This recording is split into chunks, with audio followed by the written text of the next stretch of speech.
Let me now welcome formally each and every one of you, regardless of which country you happen to be currently occupying, whether you're visiting a country or whether you're in home country. And whether it's morning, afternoon, or evening, you are all very much welcome. I welcome you all, of course, on behalf of SHAPE, Saving Humanity and Planet Earth, an initiative which got going just over a year ago, mainly the result of three of us, Professor Richard Falk, Dr. Chandra Muzaffar, and I, coming together in a series of discussions and thinking that in these troubled times, there was something to be said for an initiative which would try and raise issues and reach a wider public internationally, not just in any particular country. And this is what we've been doing now for some time with a series of events, some publications, website, and so on, with more to come. And I should also explain that we've established an international council, which has already met once, and we expect will be meeting again towards the end of this year. Well, today we are looking at a very complex set of questions, in particular, whether there is a shift taking place in the world, a shift away from what we have known for many decades, in which one power was by far the dominant one. And even at the height of the Cold War, when there was a certain kind of parity, at least at the military level, it was widely understood that the Soviet Union, as it was then, could not begin to match the global projection of power, military power and economic power, and other forms of power available to the United States.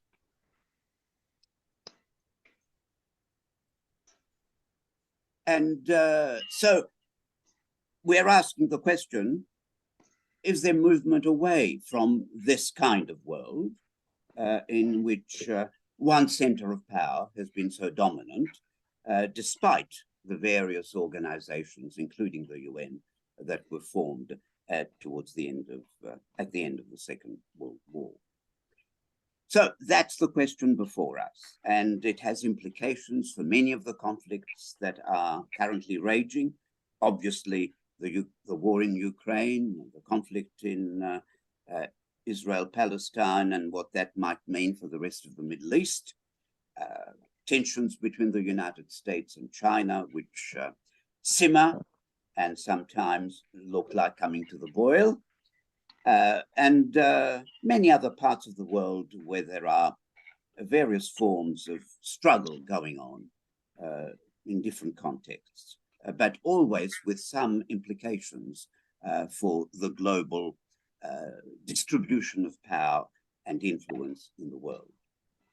So this is then our program for this evening. We'll begin with some brief introductory remarks from Richard Falk.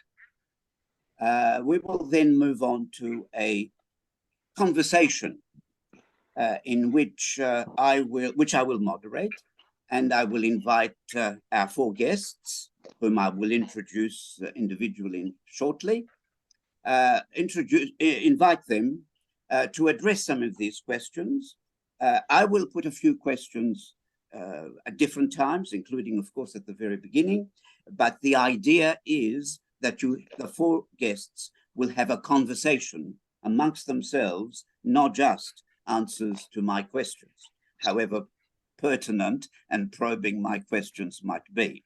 So feel free to interrupt, to ask questions of each other, to make comments, to query anything that's said. I'm sure we will be able to conduct a very rich, fruitful, and insightful conversation, at the end of which we will take questions from our audience, and then towards the end of the session, we will call on Dr. Chandra Muzaffar to offer some concluding remarks before bidding goodbye to everyone.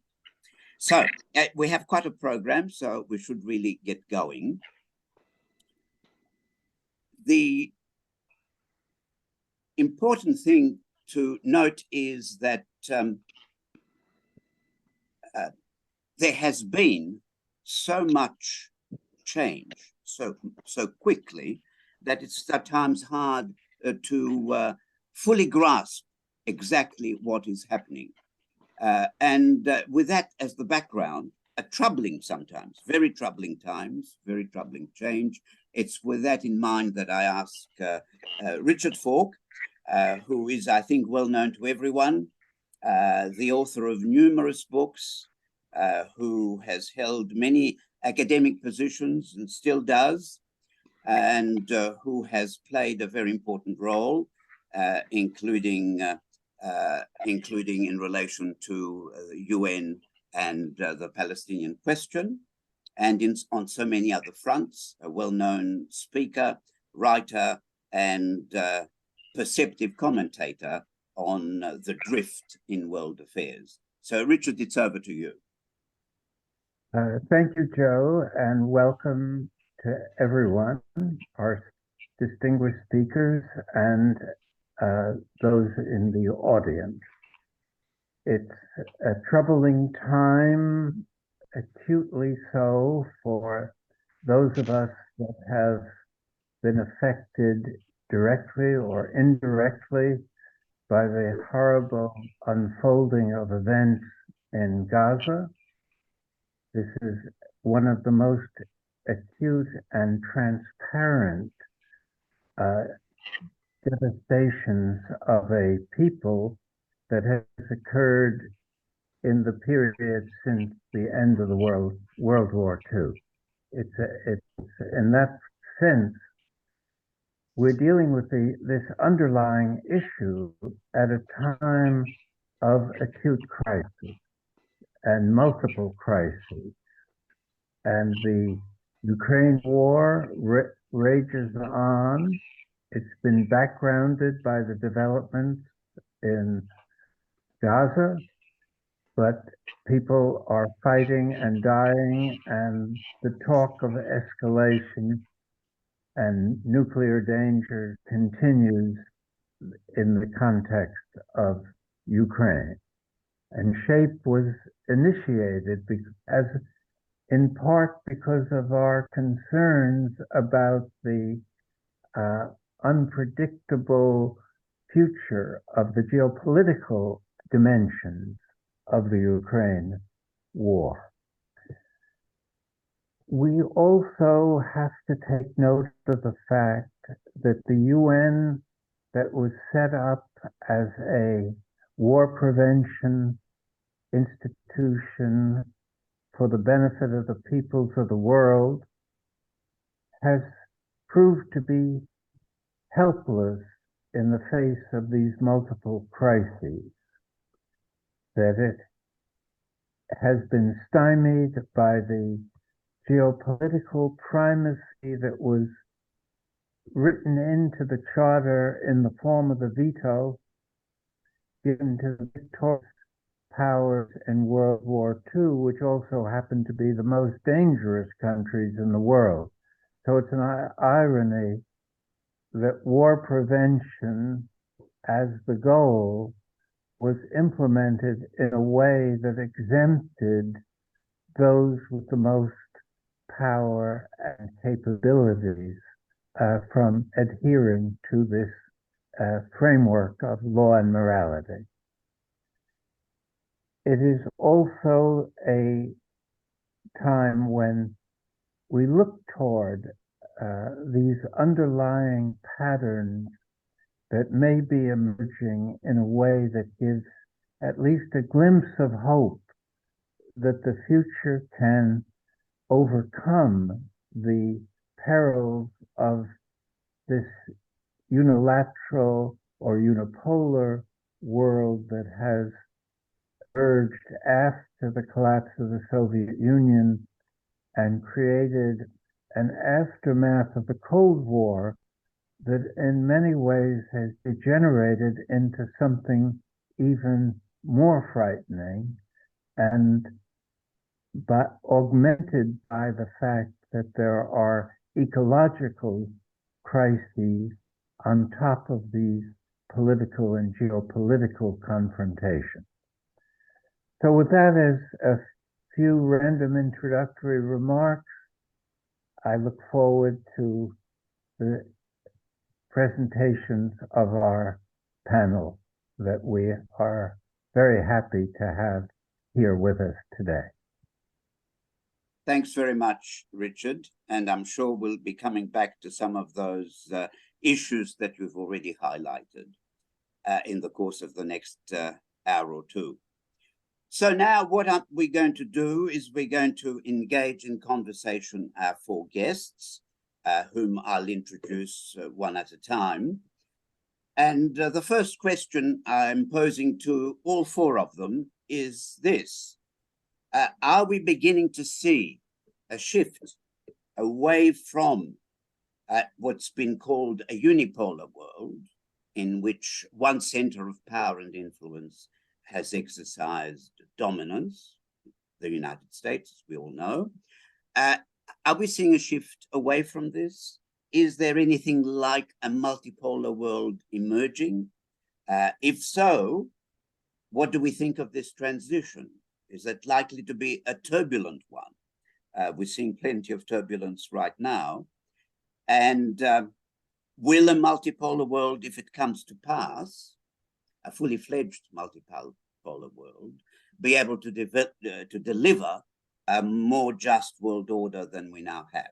Just a few initial reactions from our four guests. The first one that I will call upon to address at least some of those questions is Dr. Javad Zarif, who is currently Associate Professor of International Relations at Tehran University, but best known as the Foreign Minister of the Islamic Republic of Iran from 2013 to 2021, following a long and distinguished career in the Ministry of Foreign Affairs, Iran's Ministry of Foreign Affairs.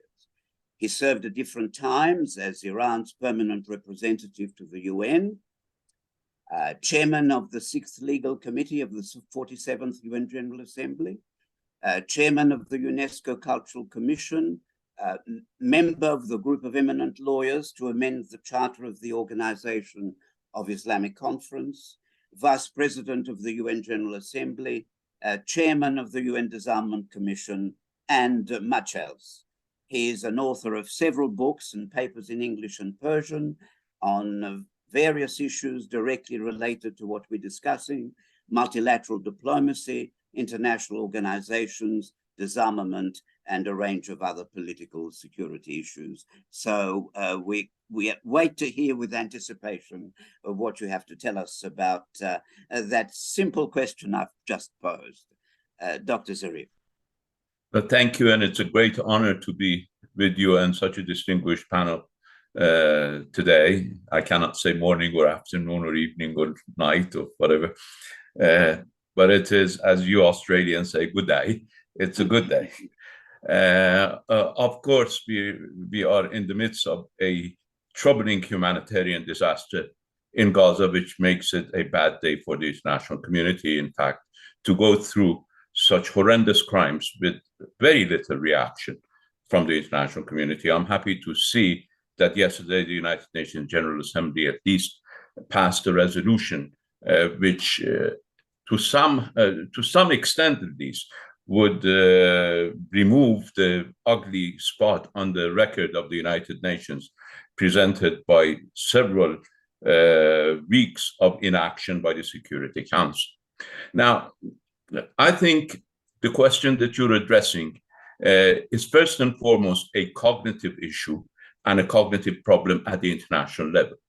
I believe at no time we had a unipolar world. We had an illusion of a unipolar world from 1991 to 2004, and an attempt at a great cost for the international community to turn that illusion into a long-standing institutionalized reality by the United States. The cause was forever wars and billions upon trillions of dollars, according to former President Trump, of money spent on forever wars and on destruction, leading to disasters everywhere, the rise of extremism. Interestingly enough, fighting to take Afghanistan from the Taliban and then negotiating to give it back to the Taliban within the scope of 20 years, during which hundreds of thousands of people suffered and perished. Same in Iraq and elsewhere. So there was an illusion of a unipolar world. There was an illusion of the victory of the West, whereas we only had the defeat of the Soviet Union and not a victory. And that illusion had led to disaster.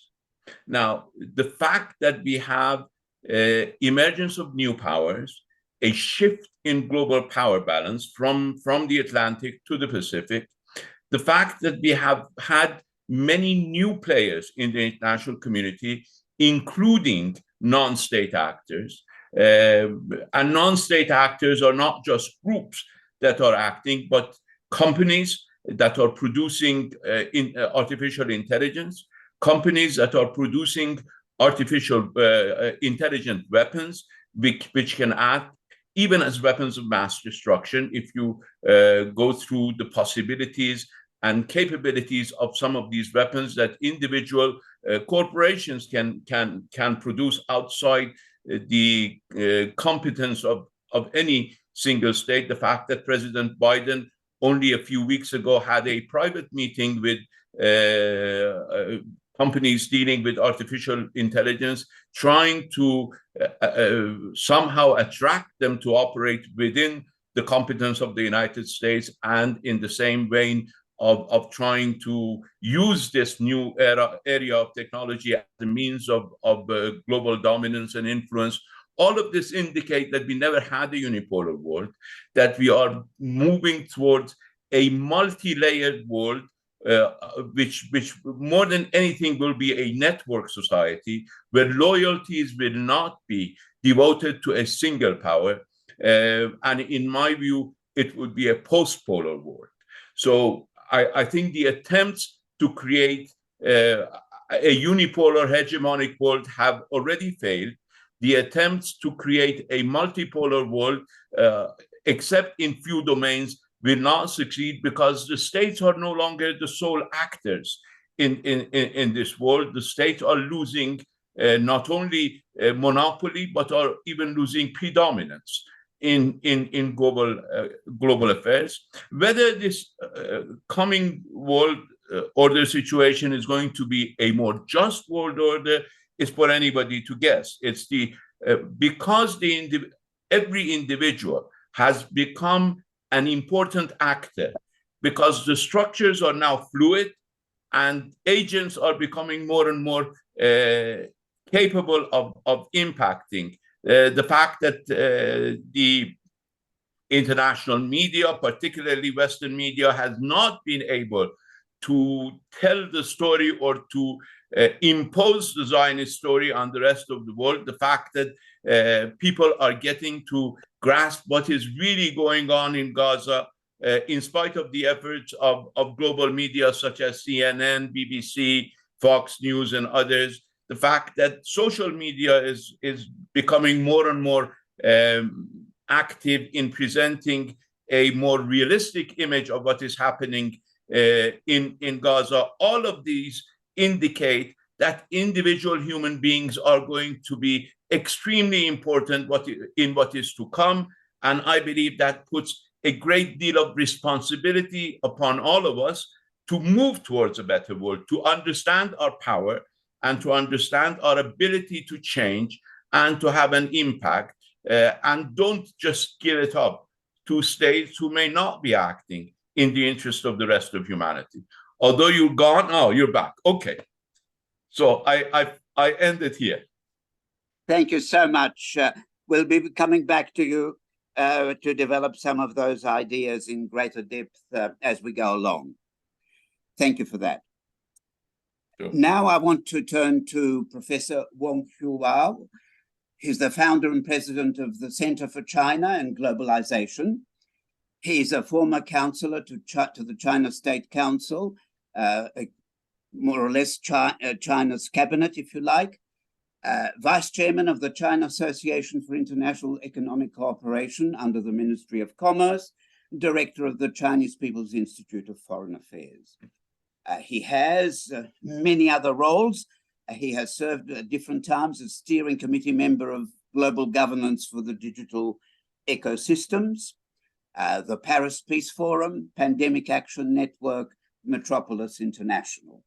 He's a global thought leader on China and globalization, global governance, international trade and investment, global migration, China's international relations, China-U.S. trade relations, and has to his name well over 100 publications in both Chinese and English. Professor Wang, the floor is yours. Okay, great. Thank you, Joe, and all the great dear guests. What I actually felt this topic is quite interesting, but also challenging as well.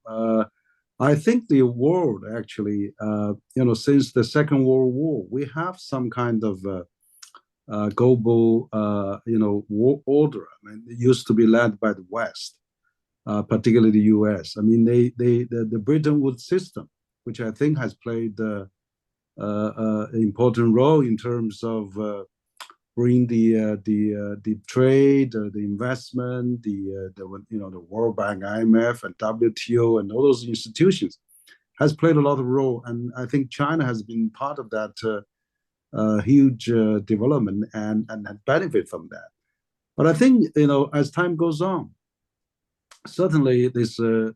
I was in Berlin in May, in the past May, and then I heard Olaf Scholz was mentioning the unipolar is gone, and we are entering a multipolar world.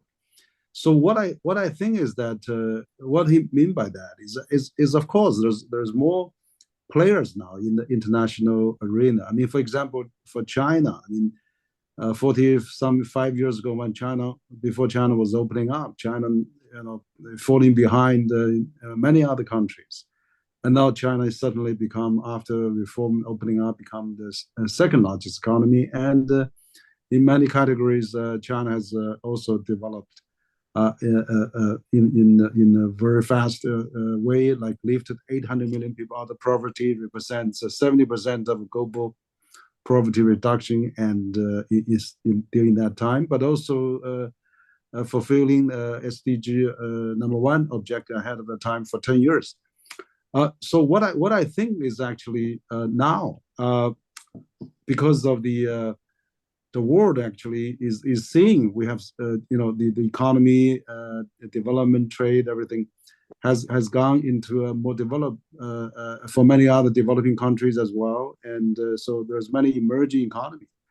But the challenge actually I see is that now we're getting more geopolitical attention now. That's really make these things worse now, is that we cannot sustain. I mean, we have this conflict in between Russia and Ukraine.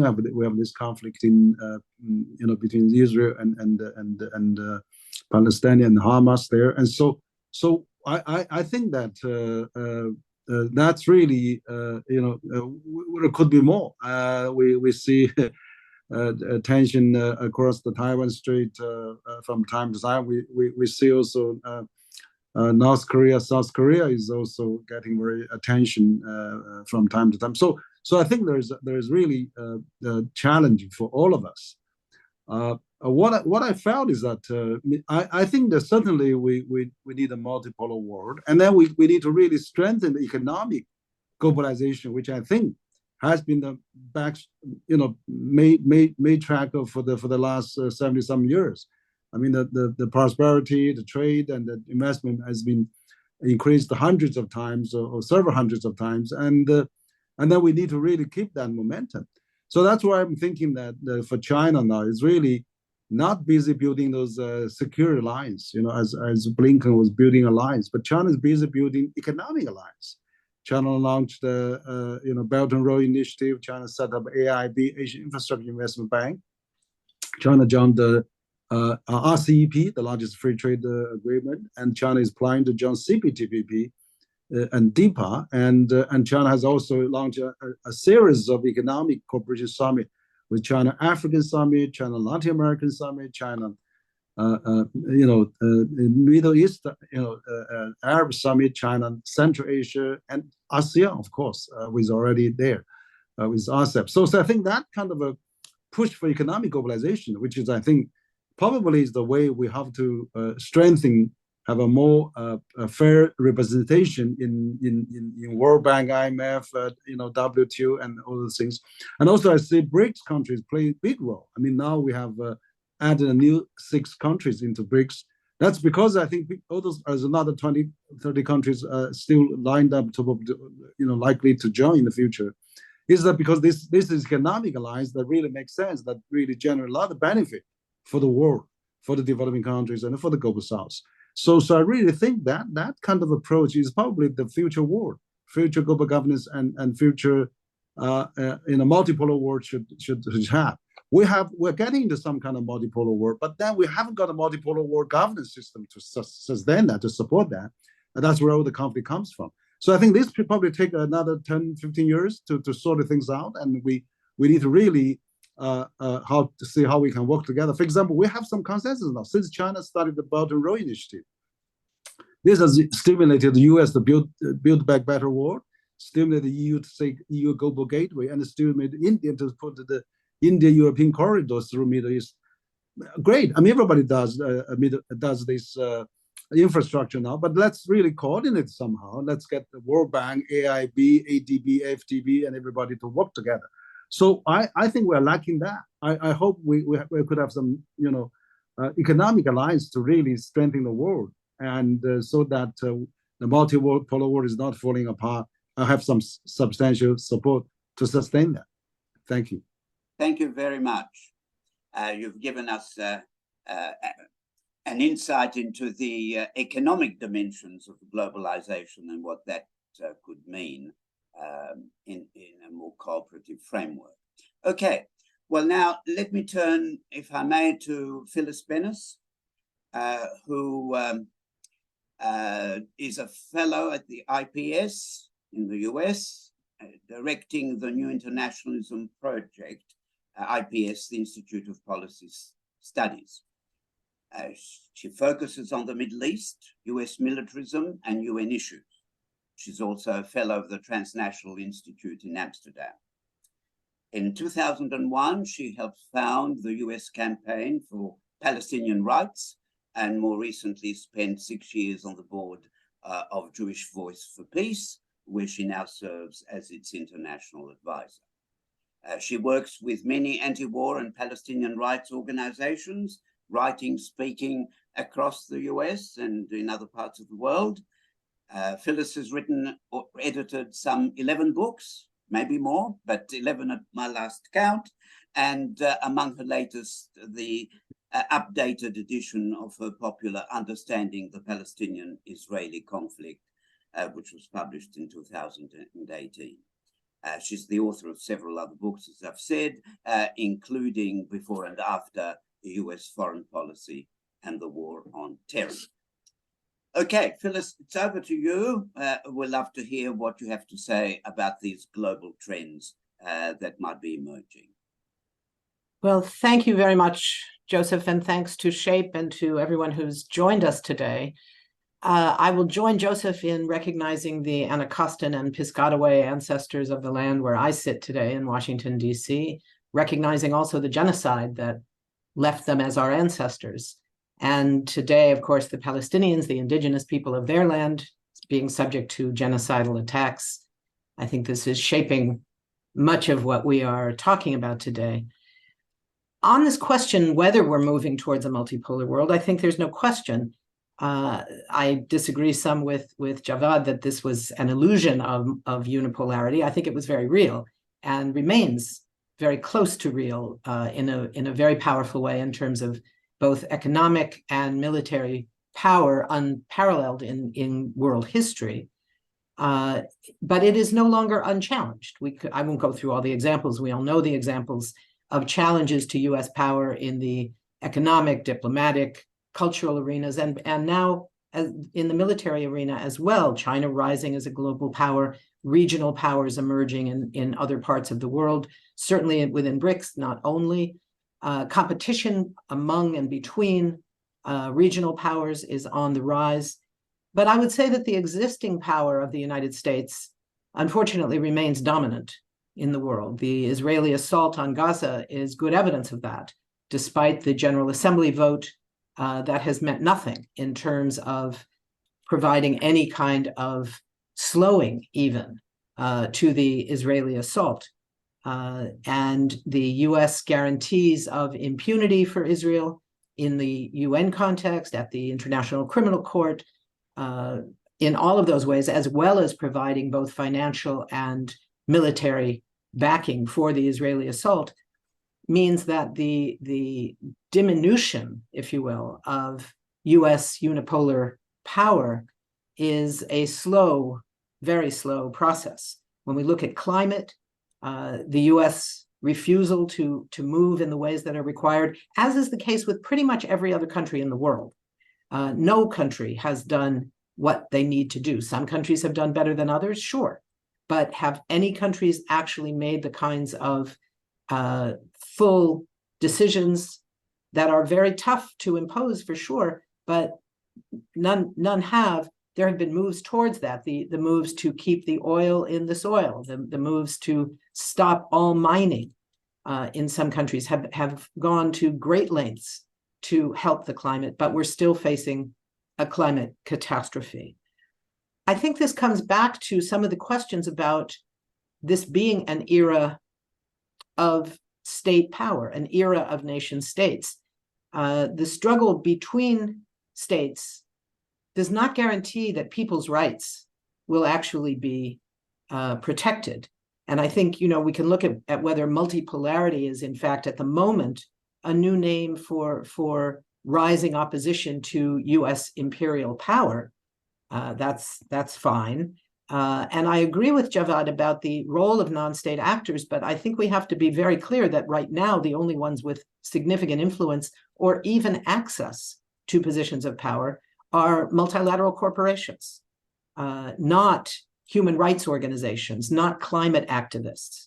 When we hear at the United Nations the words stakeholders, broadening from just nation states to the stakeholders, we have to be very, very careful, because these stakeholders that are being discussed, again, are not human rights organizations, women's organizations, organizations of trade unions and climate activists.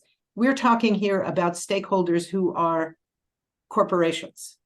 And that does not make life any better, in my view, for ordinary people. We cannot equate multipolarity at the governmental level with a just world order. Yes, it's better to have a multipolar world of nation states than having one unchallenged power, but there is still an awful lot of work to do. We can look at it in the context of the United Nations, where from its origins, the UN Charter always stood in contradiction to the Universal Declaration of Human Rights, for instance. The Charter spoke to the protection of states, the protection of the rights of states and governments. And often, then and now, that means at the price of people's liberties, people's rights, and in many cases, people's freedom and people's lives.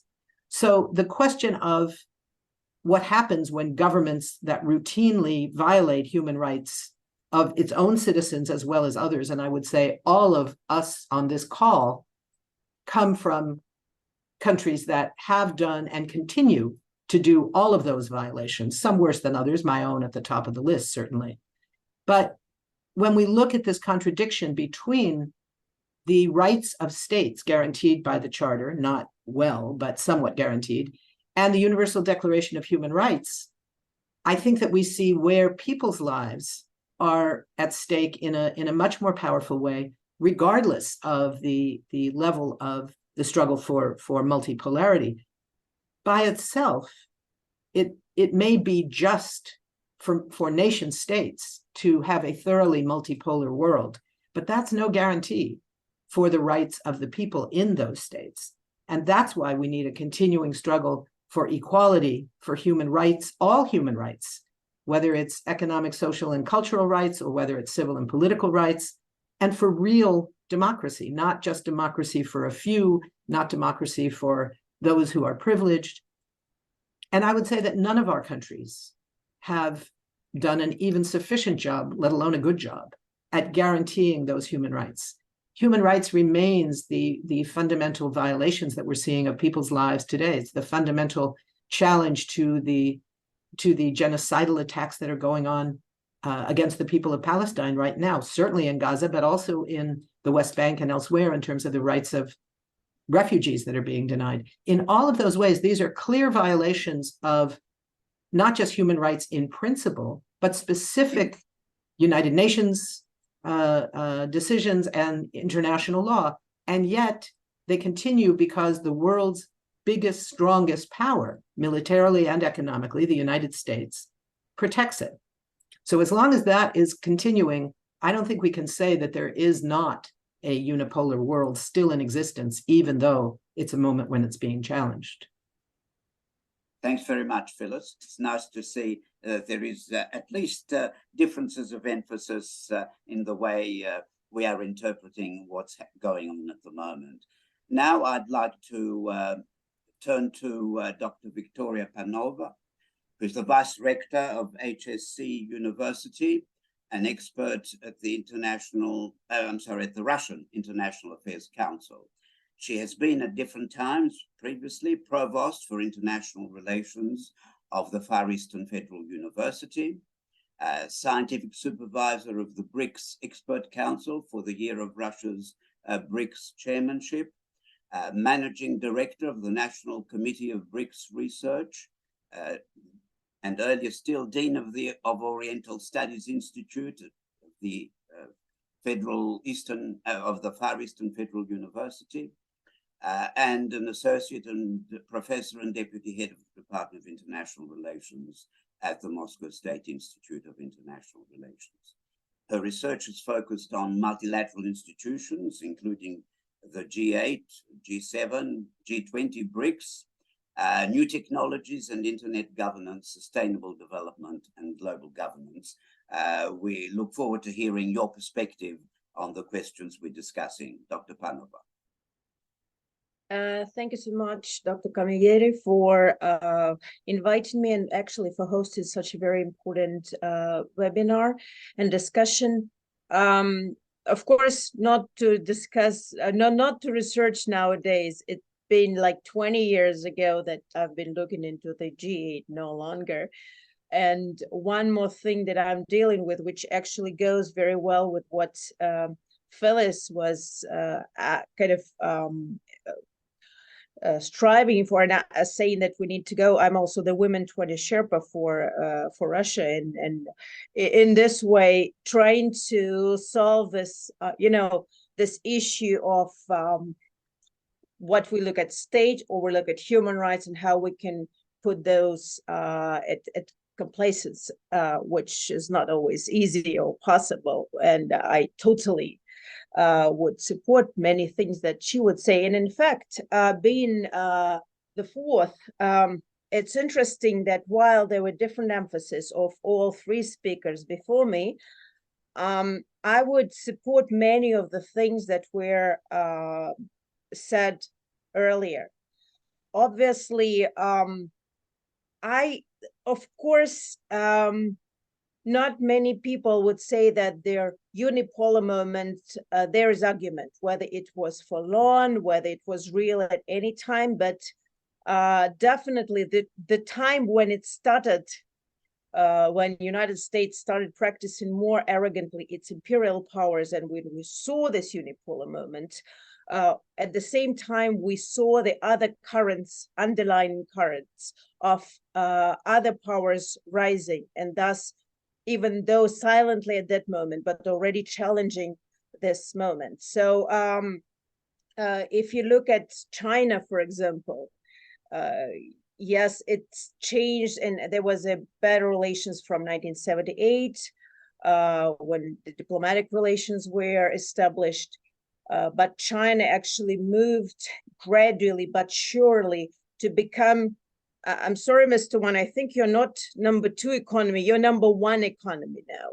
Of course, there are different types of counting how you do it, but of what their productive powers that China has. Obviously, and we see now with the reaction of the United States authorities that they obviously lost this moment when they could put China down. And for them, that is the root cause of different provocations and different approaches the United States are making towards Taiwan, towards Indo-Pacific construction, instead of kind of not how India, for example, or ASEAN sees it, but in a very different confrontational way. But definitely, if we look at today, we saw several moments when United States general power was fading. And you remember, I'll take you back to history once again, 1970s. We saw when, yes, there was a bipolar world at the time, but not purely bipolar, because we had non-alignment movements, we had China, we had other countries that were not going in either camps. But within this camp, within the Western camp, America was also losing its clout in a way.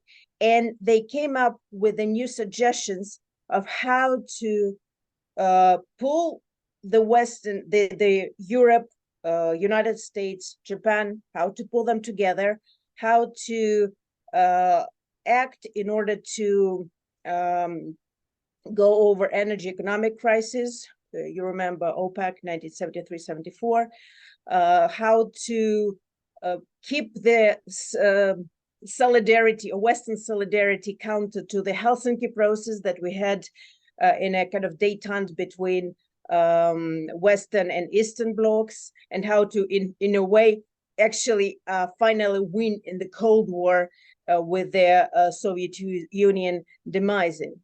But today we are witnessing, and it's been for, well, let's say more vividly and more visibly, at least for the past decade, when United States failed to offer the real viable options to the world and to its close allies that would allow them to keep their hegemony. And that is why, Mr. Cavalieri, your question on whether we are moving to more multipolar world, this time, in fact, is very timely, because indeed, the answer, unlike 1970s, was not found. And that's why we see China, we see Russia in a form of BRICS, now expanded BRICS with 11 countries. Mr. Wang has mentioned about 23 more countries that officially applied, but there are a couple more, several more that actually strike for like a partner cooperation. And now we see those countries not willing any longer to go abiding by the rules that are imposed on them. Of course, this would put away what Phyllis has been talking about with regards to kind of human rights versus state rights. But with regards to multipolarity, we still have the situation when this group of countries, BRICS plus, can offer, at least on state level, state to state level, a more democratic way where it will be equity, more democracy internationally, where there is sometimes a more difficult discussion in order to reach a consensus, but there is at least an understanding that diversity is good, different religions, different civilizations, different nations. It doesn't need to be melted into one, doesn't need to go abiding by one rule, coming from one country as it is seen from there. But that there is a difference of views that has to be could live peacefully with each other. And that is why I think now is the moment when BRICS is rising further. And interestingly, if you look at BRICS, right? Yes, Russia and China, or now Iran as well, they have more, let's say, difficult relations with the United States. But if you look at India, if you look at Brazil or South Africa, or now newcomers, Emirates or Saudi Arabia, of course, with more independent stance now, but still they're not willing to go against anybody, against the West. And BRICS thus is a kind of is an attempt to postulate this new world, which is not against anybody. It's not against the United States. It's not against the West as a whole. Although United States seem to see BRICS as a kind of with animosity. So for some reason, United States and West is generally against the BRICS, but BRICS doesn't have inside its morality, inside its approach, anything that would be countering the world. It's about need to talk, need to negotiate, and need to respect each other. This is very important. And of course, it will be very turbulent on. We see this flaring, and the amount of points where it flares, unfortunately, increases. But if you look into history, the change from one system to the other never goes very peacefully. It's almost unlikely. And that is why this current transformation is definitely certainly led by an ongoing amount of crises around it. So, but BRICS could serve as a core.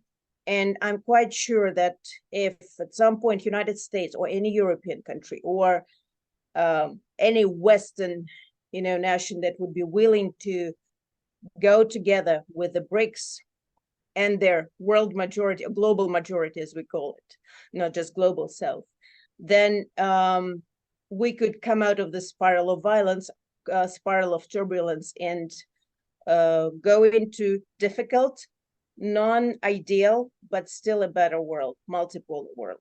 I'll stop here. Thank you very much, Dr. Panova. Well, can I follow up? Because I could see there was a difference, certainly of emphasis in the answers to the question, but taking the cue from what Phyllis had to say, can I put this question very bluntly, because that makes for clarity? China has expressed concern at the situation in Gaza now and is calling for a ceasefire. So is Russia. So are many Arab countries. So is Iran. So is a large part of what we call the global South.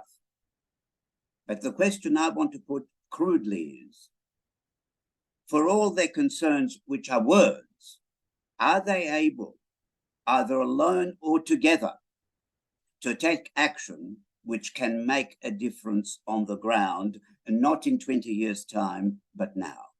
Or is it the case, no, it cannot be done now, unfortunately? What is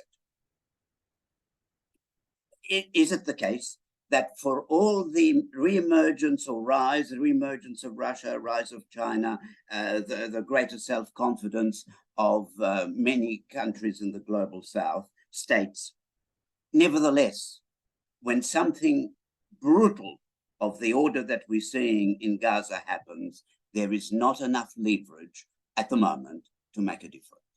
Is that an unfair statement? Who would like to have a go at that? Phyllis, can you just wait for a moment? I'm very keen to hear from the other three, but it will certainly come to you because you've already voiced that kind of concern. We'll come back to you. The other three of you, what do you say about that question? Oh, yes, sorry. You're in a corner and my eye didn't see it immediately. Please, Javad. Well, I don't disagree with Phyllis about the dominant role of the United States, but in my view, that's different from unipolarity. And I do not believe that something happening means that tomorrow the war in Gaza will stop. but just look at how things have developed over the past 3 weeks. The fact is that when the issue was taken to the Security Council, there were only 5 votes in favor. And yesterday in the General Assembly, there were 120 votes. I'm confident, having served in the United Nations, that had this issue been brought to the General Assembly 2 weeks ago, 3 weeks ago, it wouldn't have received more than 70 votes.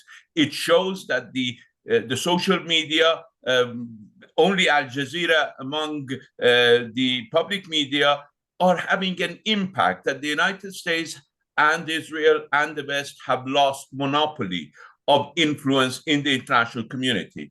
Whether that will change, turn into a new global order, I do not know, but there are signs of the change taking place. The fact that the United States no longer, in spite of the first 14 and 15 years, when whatever the United States wanted would go, the United States no longer can do it. The US failed in Iraq, the US failed in Afghanistan, the US failed in other areas where it intervened. So, of course, the United States is the dominant power, but polarity also means loyalty. Polarity means acceptance of the other countries to be within that system, and that is certainly withering away. Whether that's tantamount to the Palestinians receiving their right tomorrow, obviously not. But the fact is that the United States, Israel, and the West cannot dictate their demands on the rest of the international community.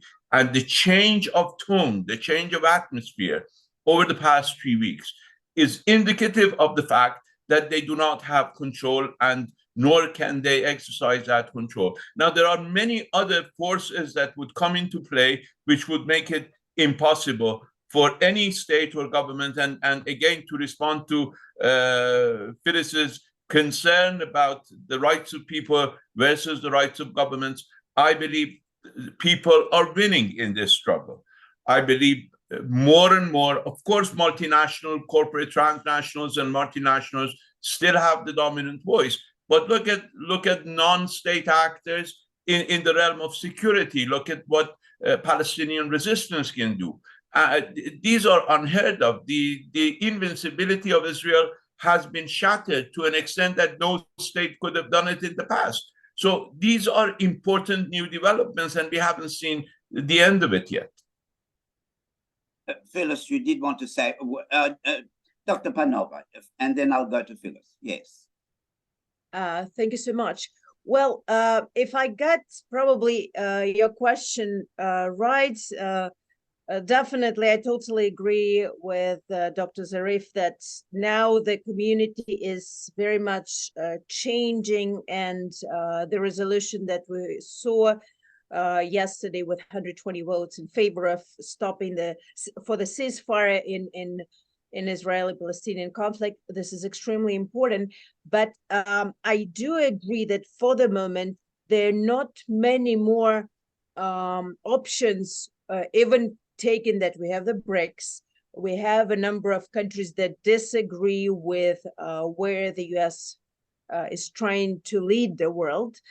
There are no many options that would help solve the issue immediately.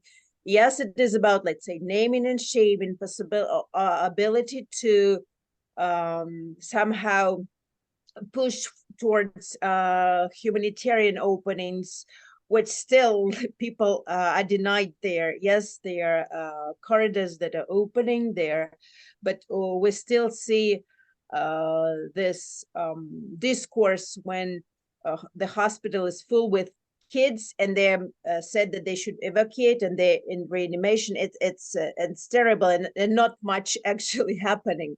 So there is a moral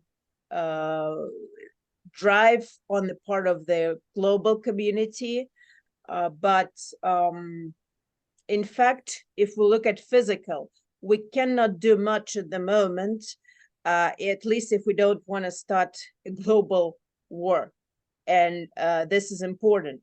Yes, we saw America sending its ships, its naval forces closer to Israel.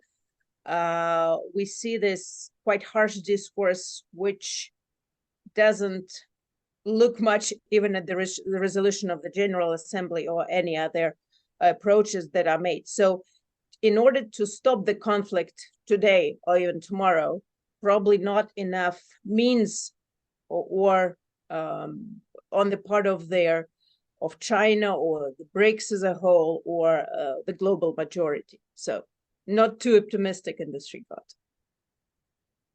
Phyllis, you wanted to have a word? You're muted. I certainly agree that it's not something easily done to stop the slaughter today, tomorrow. I agree with that. However, the notion that there isn't anything that can be done is simply not the case. I could name 5 things right now that member states could do with or without a General Assembly vote. There could be a decision like that was aimed at apartheid South Africa in the 1970s for an arms embargo. All states these days are either succeeding or at least trying to buy the NSO surveillance equipment from Israel. And most of the states that we represent on this call have bought that and used it against their own citizens and against others. There could be a stop in that. Stop buying stuff from Israeli corporations. There could be a call from each state separately or in the General Assembly to the International Criminal Court, to both the judges and to the prosecutor, to issue a preemptive, if you will, warning to Israeli officials that the combination of their statements and the statements of their government officials and their actions together constitute the crime of genocide, and that there will be an investigation of those named individuals for the crime of genocide in the context of this war. There could be a move to reopen the United Nations Center Against Apartheid and the Special Committee Against Apartheid, focusing on Israeli apartheid.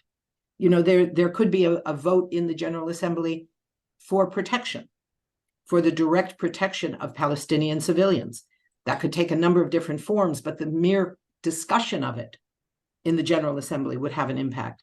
So the notion that we can't do anything and people are going to continue to die because we can't stop it today doesn't mean there is no obligation. And I would say it's an obligation of states, particularly every state that has signed the Genocide Convention. And that, I think, is pretty much every state in the world. It's not like the Convention on the Rights of the Child, where my own government is now the only state that has not signed. The Convention against Genocide, everybody has signed it. And that has obligations to states parties. So this notion that we can do nothing is simply not the case. There is plenty that states can do, and they should start on it now, today. And I'm glad to help write memos on any of those issues for any of your governments that are interested. But if I may be deliberately provocative, they can do those things, but it may well be that certain states, even those that are rising, are not always dictated by ethical concerns, but by narrow self-interest. That may be the case, might it not? It's absolutely the case. But that's the goal if we think of back to social South movement. Africa, if we Social think back movements to, have to do this. sorry, I didn't mean to interrupt you. No, I'm just saying it's the goal. Okay. I'm sorry. No, we don't want to pursue this too far down the track, but I think you've already raised the question. The interesting question is, can something like the extraordinary anti-apartheid movement that brought the South African government down be replicated in this case of Israeli apartheid? Not tomorrow, but within a matter of a reasonable time frame. Anyhow, that's a question that obviously we can't answer, but it deserves to be posed. All right, let me now move on to another question. What some of you have referred to in terms of a multi-layered, multipolar system that's emerging, it's most obvious at the economic front, which of course is particularly striking with China's rise.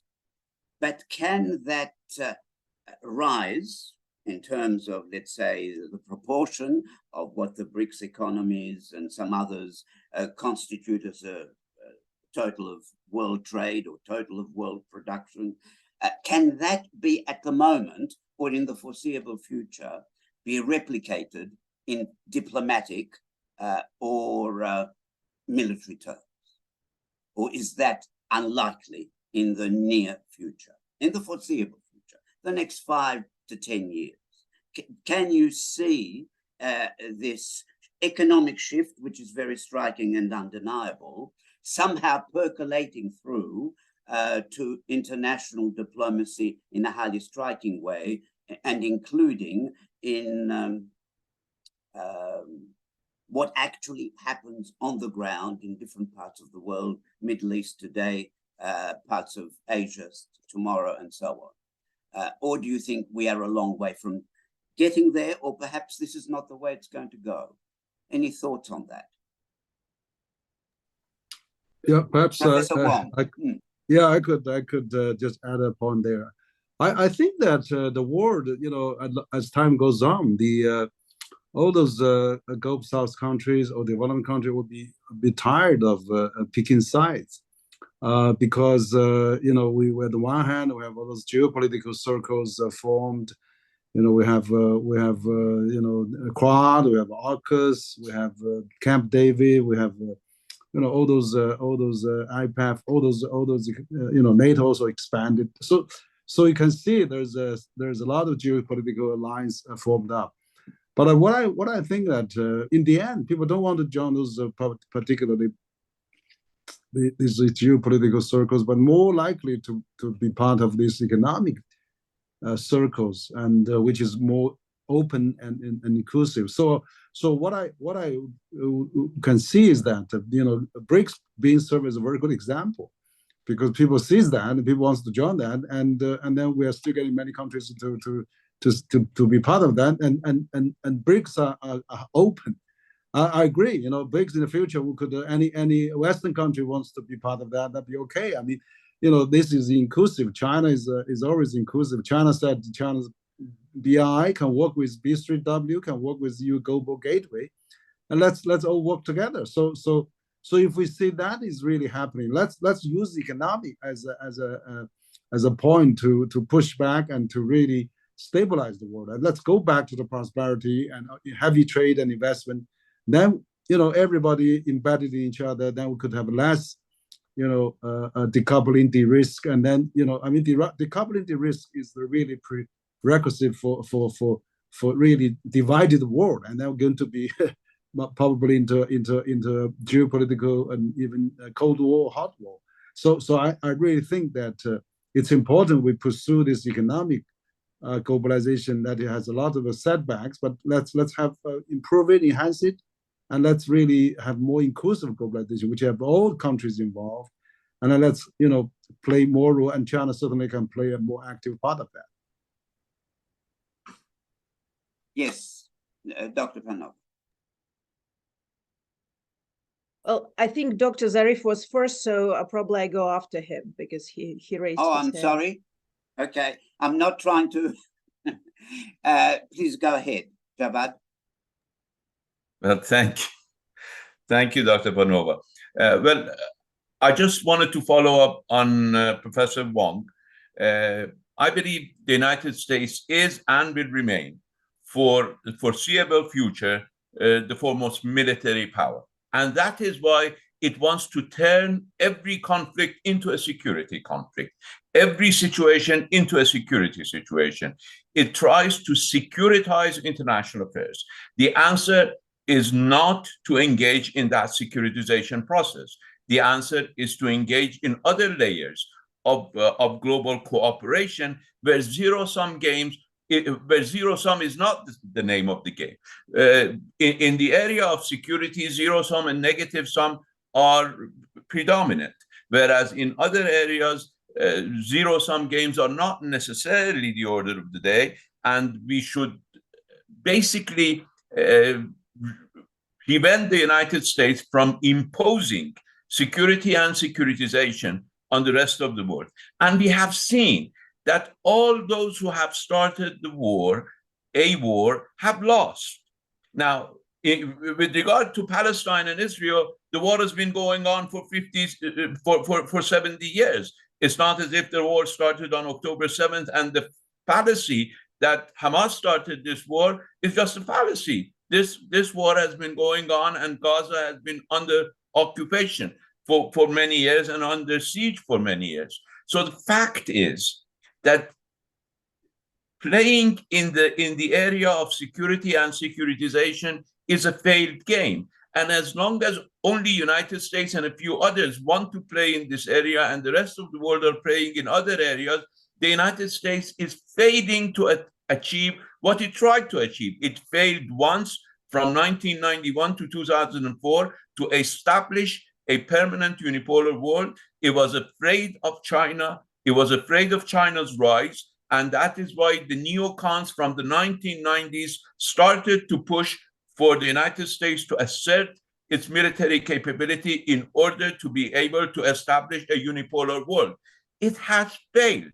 The US is the predominant power, but we do not have a unipolar world. And that is why I think Professor Wang is very right that the rest of the international community need to play in other areas where loyalties are not necessarily needed. Dr. Panova, did you want to say something? Yes, please. Well, indeed, I do agree with what Dr. Zarif has just said, but and also Dr. Wang. But on the other hand, if you look at their reasonings, not very much of it. The geopolitics also is following a lot of geoeconomics. So we look at many interests that United States are securitizing, economic interests, economic strive for absolute gain and absolute economic dominance also serves as their in a way as a pretext, or let's say not a pretext, but as a foundation for further securitization and further conflict enrollment. And that is why, if we look at of course, totally agree that we need to look into more unified world with no zero-sum games. Again, we talk a bit idealistic, but definitely when we talk about economics, it's much more possible to go into a bigger pie and look not as much into relative games, but not absolute games, as opposed to the area of security. So we can work here, and let me give the example of BRICS once again, because what's been, if you remember, when it was summits have been here for 15 years, but the idea, the discussions, negotiations, and meetings, they started earlier. It was a kind of evolution of the Halligan process first, and then more cooperation between their countries of the global majority. And what we saw as one of the initial questions on their agenda of the BRICS was the domination of dollar, and how this could be kind of how the system, financial economic system, can be put more into the interests of all the states, not just the Western-led nations. For some time, and I remember they were like 10 years ago, so there was this framework agreement on use of national currencies, CRA agreement as well. But for some time, this kind of idea stopped being the priority on the priority top list of the BRICS. But with the United States studying using its financial, its economic powers in order to kind of to weaponize it, right? This came back to the agenda. And what we see now is that, and BRICS needs will, because this is a difficult issue, but they definitely need to come up with their new instruments. It's called paying instruments, not the new currency. We're not talking about the BRICS currency.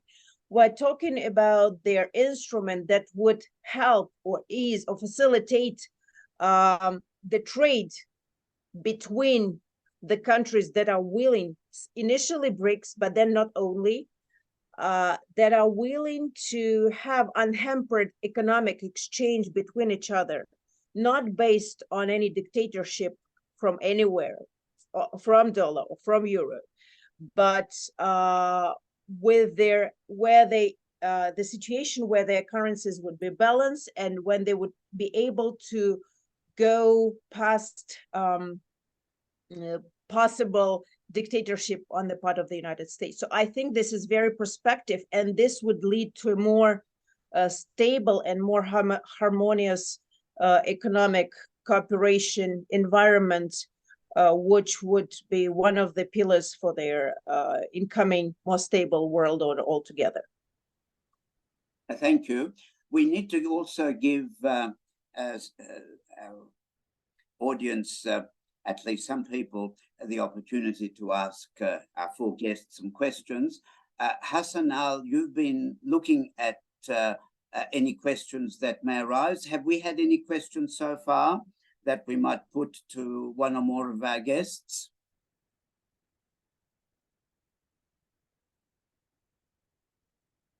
Maybe he's not there just this minute. Coming. All right. Hassan Al, are you there? Yep. Sorry. Have questions been coming through the Q&A box? Yeah, there's a few questions. I thought we might take a few questions from them rather than just questions from me. Okay, yeah, I can ask a few questions first. I'll try to summarize some of them that were a bit repeated, but yes, the first question comes from Helena Stamenkovic. So the first question goes, the Belt and Road Initiative of China, Russia, and the Third World is in the West treated as the same as the global control of Western corporations. Is it because the power and influence of the West is going down like a ton of bricks, as she calls it? And how should I understand the course of events? That'll be the first question. And I'll just ask a few more questions and then maybe we can go around the board. Is that okay, Prof. Joe? Yeah, yes, please. Okay. Okay. Now, from Lester Kurtz, what an extraordinary panel that has taught us so much. But what about Africa, which is absent on this esteemed panel, but has so many vital resources for the emerging economy and the fastest growing population with 1 billion people, more of whom will be in the workforce than in any other aging economies? Right. And the last question, I suppose, I'm not sure, I think this might have been answered, but from Wayne Macmillan, what is the purpose of the UN if major actors ignore or bend its rules and decisions? And to combine another question of his, are the peacekeeping forces impractical or impossible to put into action during international troubles? I'll stop here first and I'll proceed with another questions after these ones. Yes. Well, quite a few questions there. And the last two raise the question of the future of the United Nations and global governance, particularly on the political, security, diplomatic front. But there were also questions about what's happening on the economic front. So would anyone of you like to take up one or other of these questions, please? Yes, Phyllis. Yes, thanks. On the last couple of questions on the UN, just a couple of points. You know, years ago, I wrote a book about the U.S. domination of the United Nations and the history of that and how this was in the mid-90s when it was still being talked about as a multilateral government in the U.S. that supported multilateralism, but was carrying out complete traditional domination of the United Nations. But there was also a period a few years later when around the war in Iraq, when the Bush administration deliberately did not allow a United Nations decision to have any power about whether or not to go to war in Iraq. The uncommitted 6 on the Security Council, I think people will remember, who refused to support the US-British demand for support for a war against Iraq. And they went ahead anyway and went to war in complete direct violation of the UN Charter. This goes back to the question of power. when you have the most powerful countries in the world simply announcing that they have no intention of abiding by UN decisions, the organization seems unable to deal with the challenges of the world. But there are ways in which that opposition, even when it's ignored, continues to play a key role. And I think that the calls in some quarters for the abandonment of the United Nations, that we need something else, we need something different, I think would be far worse, in fact. I think anything that we would create now would reflect even greater power disparities than the existing charter. But it comes back to the question of the relevance of the United Nations Charter, the relevance of UN decisions, and it comes back to the question of social movements. When the special rapporteurs of the United Nations on human rights on a host of different issues come in with their reports that are always powerful and important, they're read by UN agencies of various sorts and filed away. Almost none of them are taken very seriously. Where they are taken seriously, and what's so critical about that role of UN agencies and UN actors, is that in individual countries, it provides a tool, a weapon, if you will, in the hands of social movements to pressure their own governments. When parliamentarians are afraid to support a ceasefire in Gaza because the US is supporting Israel and wants it to go ahead, the answer to that is the United Nations General Assembly just voted 120 to 14 for an immediate ceasefire. That can be very important. So the notion of the importance of the United Nations, I would submit, is not only in its immediate intergovernmental actions, but also in what it provides. And in that context, I think that the economic and human rights and all of the other agencies are in many ways far more important in the lives of people, in the lives of real people, than are the decisions of the Security Council in New York. And finally, I think the question of how to empower the UN, how to claim what it's supposed to be to make that closer to reality, also has to do with the fights within individual countries for countries to pay their dues to the UN, to take it seriously, to abide by UN resolutions, and to make the demand for ending illegal wars, whether it's Russia's illegal war in Ukraine, which was clearly provoked, but still, in my view, clearly illegal, using positions of the United Nations in that fight, in fighting against Israeli occupation and apartheid, and now genocide in Gaza, using the positions of the United Nations as a tool for mobilizing is of critical importance. So I think it's just urgent that we not limit our understanding of the United Nations to the role of the governments within it. Yes, Dr. Panova. Yes, thank you. Probably two questions. On the United Nations, I will just say probably something very short. Definitely, and there's been talks and criticism of this organization for quite some time, and it did fail indeed to address a number of very urgent issues. There is no solution to it, clear solution to it at the moment, but it is much easier to break something than to put it, to make things work. So probably it's imperfect. It needs very hard work in order to reform it. And it was interesting. I'll call on BRICS once again. They've been each year, they've been talking about the necessity to bring more kind of give better and stronger voice within the Security Council of the United Nations to developing world, and especially to Brazil, South Africa, and India. But it was interesting to see this year was a much more, let's say, harsh wording. Before it was more blurred, and now there is a change that we are noticing in terms of how in terms of the approach. Definitely, we still remain in their situation when everybody has to agree to it. There has to be kind of a consensus. It has to be led, but still there is gradual, slow, but still change. And of course, we should not break something that also helps and has lots of mechanisms to solve probably smaller, but still no less important issues of their global implications. And on Africa, we have more and more attention, finally, to the countries of Africa. If you remember, this year G20 had African Union joining the grouping, which I believe is an important step because it will hopefully provide for a louder voice of the continent at least in a general economic demand.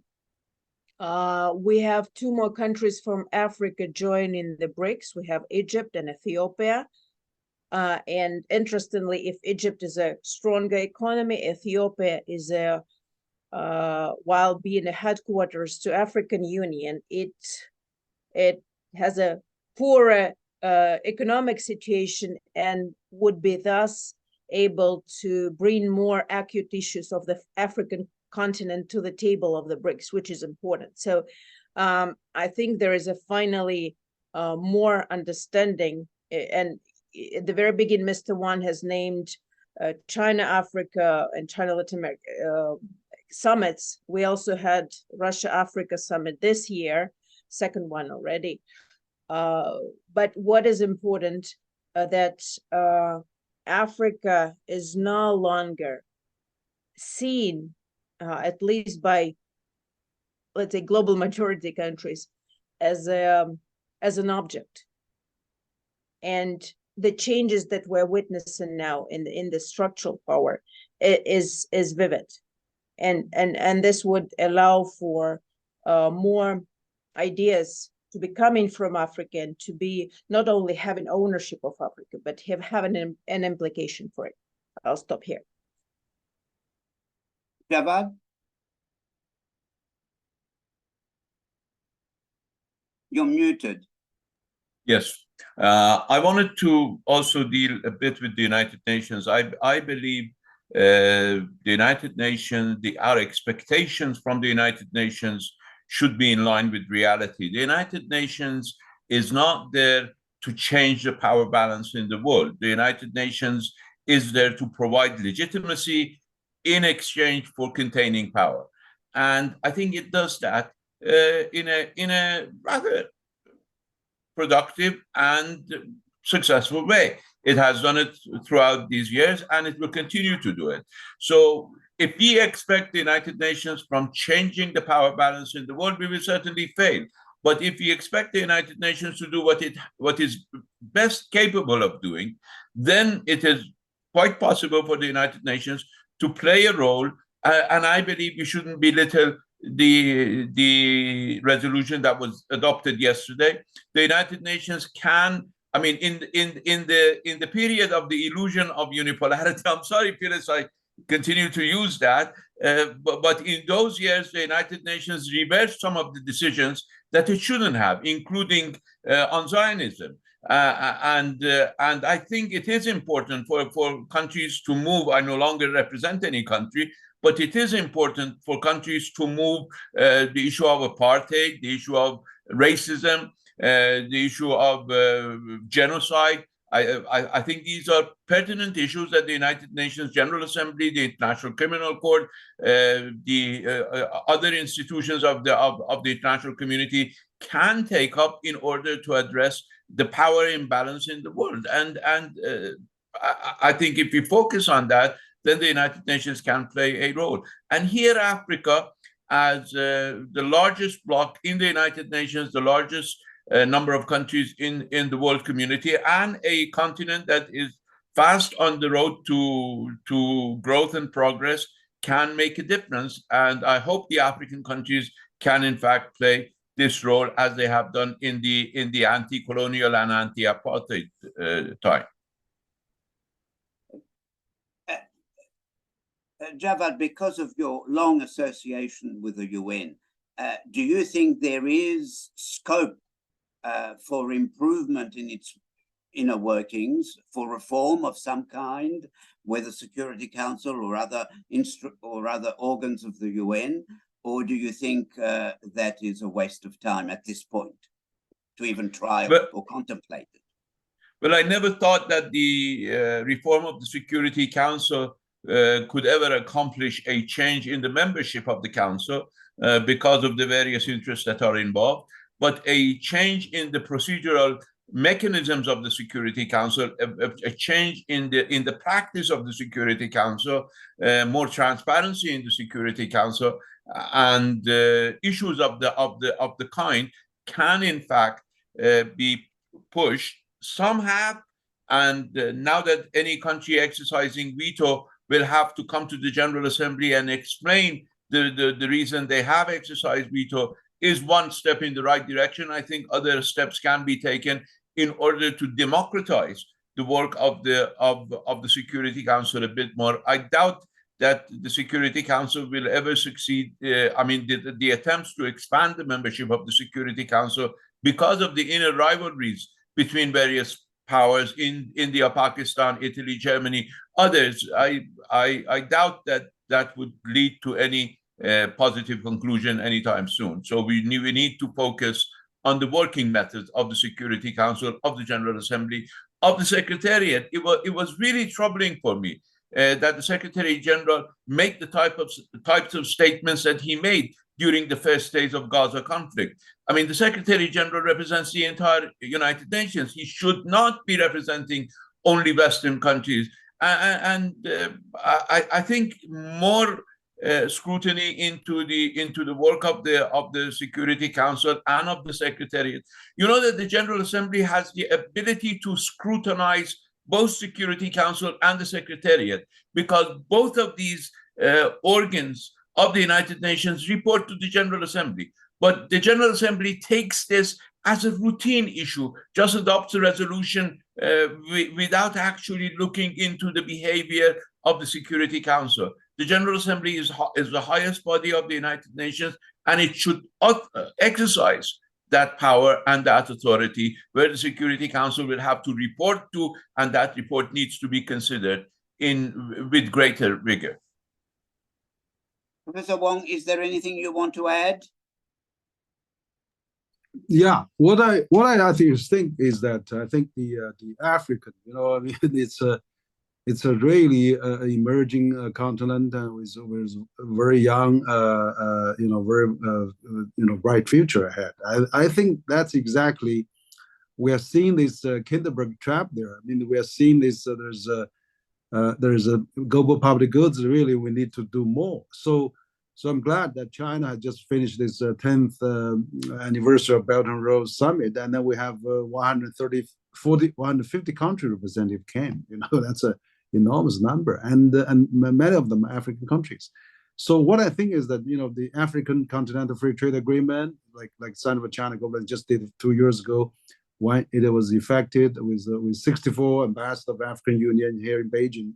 I think that we could do that. I mean, we should get those voices more be heard, being it from African, Latin American, Asian, Middle East, in everywhere. So that's why I think this looks like the BRICS country have so much attraction now, because it should represent it, the developing country. I also seen more African countries added into into BRICS circles. So I think those are really kind of supplementary, can really probably also support the UN reform, because the UN needs to really have more active role. But then the things that the structure there we had for the last 70 years is somehow we need to be upgraded somehow. But I think if not, we'll see there's a fragmentation of different regional order is shaping up, and particularly on the economic front. And I would really encourage, let's talk more, and then let's really get all the different players focused on this easy issue, like the low hand for the climate change, infrastructure, digital, AI, and all those things. Let's really do that, and we can expand UN role into those areas, and give, for example, and COP28 is coming up. How can we really work out something on that? So those are really important to strengthen UN as the the most important organization that we're still going to maintain and support, and then to try to sustain the changing world. Thank you. Hassan, are there a couple more questions we can put to our guests? Yeah, there's quite a few more questions. I'll sum it up with another 3 questions. The first one comes from Kathleen Temple. Because of what you're all presenting, I wonder what we ordinary people around the world might be able to do to push for accountability from the big global corporations. How can we work against corporate crime? I am thinking about big corporations such as weapons or surveillance corporations and fossil fuel corporations. The second question comes from Joseph Gerson. Given that each of the powers represented here engage in imperialism, the US the most and the worst, Russia and Ukraine, China and South China or West Philippines Sea, and Iran to a lesser degree by including Lebanon and Syria, not to mention each of the states' repression of human rights, aren't we talking about the emerging multipolar world being analogous to the rules of the game among mafia families? And the third question, I'll give the last one here. Admitting that there is a gradual or eventual trend towards a multipolar order, how to prevent it to turn mainly into an uneven power sharing between state and non-state international actors at the expense of planet multitudes? I'll leave it to the panelists to answer. Okay, there's plenty, plenty food for thought in those questions. Who would like to have a go at one or more of them, please? Yes, Javad, were you indicating you have something to say about one or other of these questions? Well, I think it is important to understand the empowerment of individual human beings in the international community. The fact of the matter is that global communication revolution has made every single individual capable of engaging in global activities. And I think that should not be neither taken for granted nor belittled. I think that power is important. Whether the global changes are leading to a more just world, or whether the major powers, both private and public, will be made accountable, depends on the rest of us. And it depends on how this process is formed. I think it is important right now. The United States is trying, and maybe other countries are trying to overcome the independence of certain even corporations that are dealing with artificial intelligence, and to push artificial intelligence within the realm of dominance of governments to be used for domination globally. I think these are, we are at an important stage where important decisions need to be made and important roles need to be played in order to try to avoid that to the extent possible. I'm not being idealistic. I believe that the individual has found a role in the international community, and that role needs to be played. Perhaps I could... Yes, please, Professor Wang. Yeah. Perhaps I could address one question about this multinationals, company side. I think there's the world has actually, for the last 70-some years, of course, multinational is a great thing, has really operating worldwide and changed many things for many countries and back home. But there's one thing I think we need to really get attention, is that I know several years ago, G7 has proposed, OECD actually started to propose this global minimum corporate tax. That G7, G20, now 120 countries, including China, are all in favor of that. That should probably be applied, because I understand that hasn't really been applied yet, because you see, actually, many Western companies, they are international operation are worldwide, and many large of the profit, many are made overseas. Well, a lot of this money are not really going back because there's no minimum tax requirement. So if there's a minimum requirement everywhere, then whether you put in Luxembourg or Ireland or Cayman Islands, makes no difference. You have to put it back into your home country. So that can really benefit, the Rust Belt or the Midwest and or the deglobalization groups that has suffered. So I think that probably is something we need to really doing, because otherwise the populism, nationalism is rising, and China and sometimes other countries are being taken as a scapegoat for whatever things happening in those countries, because I think we need to distribute this wealth a bit fairly, and this global minimum tax probably should be really effective as soon as possible, so that the government have more resources. Like I was talking to Martin Wolf some time ago, we all ought to address our own problem rather than we blame each other and put others as a scapegoat. So I think this probably, if multinational can put this minimum tax back home, then probably we have less scapegoating of the other side for taking all the jobs or making all the things worse. That probably is the right way to look at that. Yes, Phyllis. I think that I absolutely agree that there should be a basic international tax on multinational corporations, and I would add on billionaires as well, in whatever country they live. But I also think we have to be very clear that the rise of the internet, access to social media, all the ways, AI, other things, these things are still being created and controlled largely by corporations who are driven by profit and not by making their things and their processes available to the majority of people. The gap between haves and have-nots on who has access to the internet, who have computers, who have cell phones, is still a huge reality in all of our countries across the world. And that means that there is no equity, there is no equal access to these things. So I think that we have to be clear that both corporations and governments are seeing these new developments as something they can use to build their own power. And with the rise of authoritarianism all over the world, in governments all over the world, in many governments now being taken over by authoritarian actors, this becomes even more important. And I think that the understanding of what it's going to take to fight back against authoritarianism for equality in access to media, social media, the internet, etc., is going to be very difficult, whether it's protests for women's rights, reproductive rights, or what to wear, all of those processes, whether it's the rights of trade unionists to build their trade unions and earn a decent living wage, all of these struggles, as well as struggles against wars, against poverty, against climate destruction, all of these movements are both dependent on this kind of social media and access to the internet, and are seeing it used against them with surveillance, with a whole host of processes by governments and by corporations to eliminate the kinds of opposition to their power that's emerging in countries all around the world.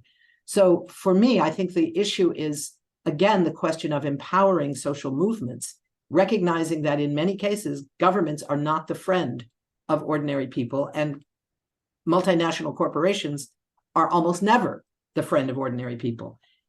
And that is going to change in many different ways as we go forward. What we see in Africa, the dependence of the rest of the world on resources that are available in Africa, means that the role of AFRICOM, the U.S. militarization of the African continent, is underway and is moving forward, because those wars are all about access to resources. That's been the case for the U.S. for a long time. The wars are not only about the expansion of U.S. power. That's part of it. Part of it is access to resources. As someone once said, if the main production of the main export of Iraq was broccoli, we would not have seen the Iraq War when we did, even though oil was not the only reason for that war. So all of those things come back to the question of people. What will make people's lives better and safer, and not have them threatened by the rise of authoritarian forces within governments, whether they control the governments or not, and by the increasing power of multilateral corporations that are increasingly, as always, focused on profit more than on people, on people's lives. Victoria, did you want to say anything at this stage? Maybe just a few words on definitely a lot resonates with what others have spoken. One thing, there can be no ultimate right for truth, and this has to be remembered. And what we have and in fact you're trying to break it, like with what we're having today, is that many transnational information platforms, digital platforms, they are owned by a certain let's say opinion that is promoted as the only right one, and this in fact breaks and stops common people, as Phyllis has been saying, from being able to speak out on their not just within their country, but also to promote their view and their idea across the world. And this is important. I don't know what could be the solution to that, but at the moment, I think this is one of the dangers that we're having, that a very small number of international or let's say even transnational information platforms are kept by very few people, very few corporations, governments, and this stops from the views to be translated and for the people to actually to see how they are trying to see either of the situations. And I think this is one of the dangers that have to be dealt with. Thank you. Well, I know we have more questions, but we haven't exhausted the subject, but I think we've exhausted the time allocated. So what I'd like to do before thanking everybody is to ask Dr. Chandra if he would say just a few words by way of reflecting on this very rich conversation we've had on a number of very closely interconnected issues. Chandra? Yeah, thank you, Joe. I'll try to be brief.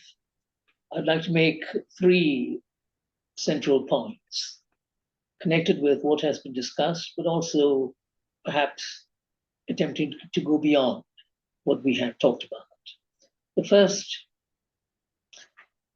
I do not think that the dominance of the United States as a manifestation of the unipolar world was an illusion. It is real. It expressed itself in very tangible ways. It impacted upon people. Millions suffered as a result of it. So I think this is an important point to understand. And I think in some ways, what's been happening the last 2 or 3 weeks, the question of Gaza and the ceasefire and so on, brings this issue to the forefront. What do I mean by this? You have a situation where many of the very important actors in the global arena, they'd all come together with a single demand: humanitarian ceasefire. Civil society groups, a number of states, a number of coalitions, they'd all come together. And yet, there's been no ceasefire. And there will not be a ceasefire, from what we can see. And that is because we are confronted by the reality of US power. It is the US power behind Israel. US power coupled with the power of certain European countries and others, including Japan, which has been quite vocal on this question. Now, this would be the real factor that we must keep in mind. So here we are witnessing this phenomenon before our very eyes, this tussle between the sentiments of the masses, of the people, of good people, struggle between morality on the one hand, used in the broadest sense of the term, and power. And in the end, power has won, for the time being at least. And I don't see that changing. So that's the first point I want to make. We have to keep that in mind. There is this reality that we deal with. But having said that, and this brings me to the second point, there's been constant attempts since the end of the Second World War in challenging this dominant power. In fact, we have witnessed, perhaps in the past, more powerful voices against this dominant power. What do I mean by this? If you look at what happened immediately after the Second World War, 49 onwards, 1949 onwards, the rise of communism and the Soviet Union and its allies and so on, there was a challenge to this dominant power of the United States. And then you had the emergence of the Third World, countries becoming independent, asserting themselves. That was a very powerful force, the entire non-aligned movement. So on the one hand, the Soviet bloc, on the other hand, the non-aligned movement. Very, very powerful. And don't forget that in the 1970s, it gave birth to something which was out of the ordinary. Countries of the, what we call the global south now, they were able to determine issues such as the new international information order, the new international economic order. They adopted resolutions that were accepted by a lot of people. They became a force. That is a very, very important development. I mean, nothing has happened in the last few years that can match those things that happened in the 70s. So in other words, the point I'm making is the second point, that there have been constant attempts to challenge this. They have not worked, and we have to ask why. There are many reasons, but I'd like to suggest that one of the reasons is something that we haven't really focused upon. It is the strength of neoliberal capitalism, the strength of that ideology, which is why, in the end, there are many reasons, but one of the reasons why the Soviet Union crumbled is because of the power of that ideology, and it has a certain power behind it. And if you look at why the assertion of the global south became weaker and weaker, the non-aligned movement, in a sense, became lost voice. And one of the reasons, again, is because of the economic system, capitalism. All these countries succumbed to that system. They adjusted to the system. They wanted to be part of that economic order. Of course, there are many other reasons, but this is certainly an important factor. So I think this is something that we have to keep in mind, which is why, if I look at what Professor Wang had said about economic enterprises, activities, about seeking the economic path, as it were, I think there is a danger in this. If that means strengthening the dominant economic regime, if it means strengthening the sort of economic regime connected with profits and capital and powerful corporations and a consumer culture that goes with it, if this is what it means, I don't think we're going to see any change. China has become a powerful force in the economic sphere, partly because it has joined the crowd. And it is, in many ways, one of the most powerful forces behind global capitalism at the moment, whatever they may say about its ideology and all the rest. So this is something that we have to keep in mind, that this is not the way. Just succumbing to this ideology and the powerful forces behind this ideology, which many of us have done. And if I may add, even BRICS, if BRICS, again, a group of nation states coming together, do they provide an alternative? If you look at their individual economic systems, if you look at some of the things that they're pursuing, both at the regional and global level, BRICS perhaps doesn't offer an alternative. It is a challenge, in a sense, insofar as nation states have come together and said, look, we don't want to accept your dominance, your political dominance, meaning by which US dominance. But on the other hand, a lot of them are following the same economic path. And so I don't know whether that is the answer, because there are fundamental economic issues facing people. This is where the people's perspective becomes quite different from the perspective of state actors and other conglomerates and other coalitions and so on. For instance, the growing gap between rich and poor, the concentration of power in the hands of a few, the dominance of what we call financial capitalism as a variety, as a form of global capitalism. Now, I think these are things that are not in the interest of ordinary people. But if we just join the crowd, it's not going to solve the problem. So yes, there have been challenges, but we have to be very careful about the nature of these challenges too, what they really mean. Does it really offer a change? Does it really mean that something else is going to emerge? I'm not so sure. And that's something that we have to keep in mind. And that brings me to the last point that I want to make. In a situation like this, and I want to be optimistic, what can we do? I think there are certain glimmers of hope here and there, and these have been alluded to in the course of our discussion today. Take the United Nations. I think there must be a concerted attempt to strengthen the General Assembly and the office of the Secretary General. These things are there in the Charter already, but they have not been playing the role they should. The General Assembly is not just a question of taking a vote. Can't the General Assembly become a greater force for good? And if you think of what has happened over the last so many years, don't forget on a number of issues, starting with apartheid against South Africa, and later issues like Cuba, issues like Bosnia. The General Assembly had always voted in a very moral way. So what had happened just a few days ago, 120 votes, it is part of a particular trajectory. The General Assembly is able to vote that way. So the General Assembly offers some hope. And this is what we have to keep in mind. And the same thing with the Office of the Secretary General. There have been times when the Secretary General has been able to play an important role, depending on the individual, and bring about some changes here and there.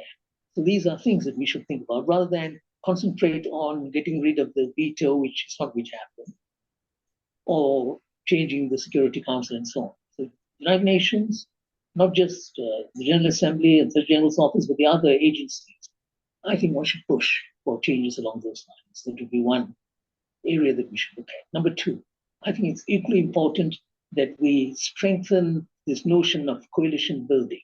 BRICS is, in a sense, part of it. But I'm thinking more of something else that had happened in the past, the way in which the non-aligned movement emerged from the mid-50s onwards, and the role it played right up to the mid-70s. Now, that's the way to go to, nations to come together, have a very clear vision of what they want to do. And I think the global South has to assert itself. And as I've written in a recent article, I'm not talking of the global South per se. We have to think more and more in terms of the entire global community. For instance, I'd like to see, some of the countries in the North, the global North. An outstanding example, I was very impressed with this country, and I've always been impressed with this country, is Ireland. Look at the stand that Ireland has taken on the question of Gaza and Palestine. That is a sort of moral stand that the global North is also capable of. So these countries, I think, should come together, build coalitions, try to bring about some change. And that would also help. And this leads me to yet another point that I want to make, that I think society as a whole, civil society, and we've seen this every now and then. And the best example was 2003, Iraq. There was mass mobilization. It was just amazing what had happened. Someone estimated that something like 50 million people were involved in different forms of protest in relation to the Iraq war. But after that, I think the people control the world. They realize that something has to be done. And they've taken various steps to weaken that sort of mass mobilization. But nonetheless, that's something that offers some hope. And that brings me to the point that Dr. Javad Zarif made about the individual. The role of individuals, the autonomy they can exercise and so on.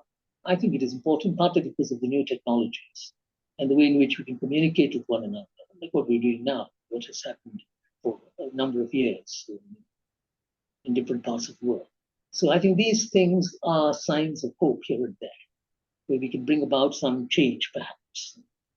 But we should be realistic and at the same time be idealistic, because the idealism that is involved here is a better future for the whole of humankind.